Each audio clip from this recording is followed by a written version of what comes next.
Assalamualaikum warahmatullahi wabarakatuh. Halo teman-teman, nama saya Asbiratul Hasanah. Saya seorang santriwati di Pesantren Jamsu Izul Islam di Bumiayu. Pada kesempatan video kali ini saya akan menjelaskan bab tentang gozab dalam kitab Fathul Mu'in. Berbicara tentang gozab ini adalah tindakan yang tidak baik. Tapi seringkali tindakan gozab itu dilakukan oleh para santri di pesantren. Seperti yang sering terjadi adalah gozab sendal. Ketika santri tidak punya sendal, itu sering menggozab sandal temannya. Tapi kita harus mengetahui dulu apa itu gozab. Dalam kitab Fathul Mu'in ini dijelaskan bahwa al-ghozabu utawi gozab iku istila'u nguasani hakin hake ghairihi wong liya walau manfaatan lan senajan duweni manfaat. Jadi yang dimaksud gozab adalah menguasai hak orang lain meskipun manfaatnya benda tanpa hak. Jadi menguasai hak orang lain itu untuk mengambil manfaatnya meskipun tanpa hak atau tanpa izin si pemilik benda tersebut. Nah, seperti contohnya itu di dunia pesantren banyak tindakan gozab tidak baik yang dilakukan oleh santri, yaitu menguasai hak orang lain tanpa tanpa izin, ya seperti itu. Seperti misal memakai sendal teman santri padahal belum bilang kepada temannya, itu termasuk gozab. Menguasai, misal di sini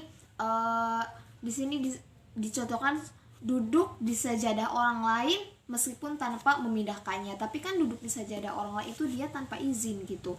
Jadi menguasai hak orang lain tanpa meminta izin terlebih dahulu, itu bisa jadi itu contoh dari gozab sendiri. Lalu bagaimana kewajiban orang yang menggozab atas barang yang dia ambil tanpa izin tersebut? Dalam kitab Fathul Mu'in ini dijelaskan bahwa wa 'alal ghasibi lan ing iku ing atase ghasibi wong gozab raddun utawi balikake wa dhamanun lan nempuhi barang kang diregani mutamawwalin kang rusak opo mutawal. Jadi di sini disebutkan bahwa orang yang menggozab apabila barang yang dia ambil tanpa hak itu sampai rusak barangnya, maka orang yang menggozab berkewajiban untuk mengembalikan dan mengganti barang yang diambil kemudian rusak tersebut. Wajib melakukan penggantian tersebut. Orang yang menggozab wajib mengganti barang yang dia ambil tanpa hak tersebut dengan barang yang sama persis dengan apa yang dia ambil. Tapi ketika barang tersebut ternyata tidak ada untuk menggantinya, jadi di sini disebutkan bahwa fi ayyi makani ing dalem endine panggonan halabihi kang manggon ing dalem makan apa misliyo bangsa misli fa ing faqada mengko lamun ora onone mislu apa misil fayad manu mengko nempuhi sapa ghazib bi aqsa kelawan luwih larange kiamin piro-piro rega min wasabin saking wite mongso gozab ila faqdi tumeka mongso ora onone. Jadi dijelaskan bahwa ketika si penggozab ingin mengganti barang yang dia rusak ketika digozab, kemudian barangnya tidak ada, maka di sini disebutkan jika tidak ada barang yang sama, maka penggozab harus mengganti barang tersebut dengan harga paling mahal sejak menggozab sampai tidak menemukan barang yang sama. Jadi semisal dia menggozab harga sebuah sendal 10.000, kemudian merek sendal tersebut tidak ditemukan kembali, padahal si penggozab harus mengganti dengan barang yang sama. Maka si penggozab tersebut karena barangnya tidak ada harus mengganti dengan barang yang sedikit sama tapi harganya lebih mahal dari harga barang yang dia gozab.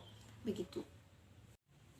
Nah, kemudian apabila ada nih merek yang sama dengan barang yang digozab tersebut tapi kemudian rusak, maka pemilik barang aslinya itu bisa menuntut penggozab untuk mencari di tempat lain barang yang sama seperti barang yang dia gozab. Jadi pemilik bisa menuntut kepada penggozab untuk lebih effort, lebih berusaha mencari barang yang sama dengan barang yang dia rusak ketika digozab tersebut. Dalam kitab Fathul Mu'in ini dicontohkan apabila seseorang melepaskan tali kapal, kemudian kapalnya itu tenggelam, maka dia harus mengganti kapal tersebut. Tapi Tapi jika kapalnya tenggelam karena terbawa angin, maka dia tidak wajib mengganti kapal tersebut. Demikian juga dia tidak wajib mengganti apabila tidak jelas penyebab tenggelamnya kapal tersebut. Jadi di sini harus jelas dulu penyebab kapalnya tenggelam itu karena dirinya sendiri atau karena angin. Tapi ketika alasannya karena angin, maka orang tersebut tidak wajib mengganti kapal yang tenggelam atau kapal yang kabur. Nah, dalam kitab Fathul Mu'in ini juga dijelaskan bahwa penggozob sudah bebas kalau sudah mengembalikan barang pengganti kepada pemilik asli. Begitu. Barang itu cukup diletakkan di dekat pemiliknya. Tapi apabila si penggozob lupa, ini tuh barang siapa ya? Nah, penggozob itu tidak menemukan pemilik aslinya, maka barang pengganti tersebut bisa diserahkan kepada hakim. Jika pemilik asli barang yang dia gozab itu tidak ditemukan, ini bisa terjadi ketika misal sholat Jumat ya, seorang laki-laki menggozab sendal orang lain di dalam ketika pulang Jumatan, tapi tidak tahu nih pemiliknya siapa. Ketika ingin mengganti barangnya, orangnya tidak ditemukan, maka barang pengganti tersebut bisa diserahkan kepada hakim.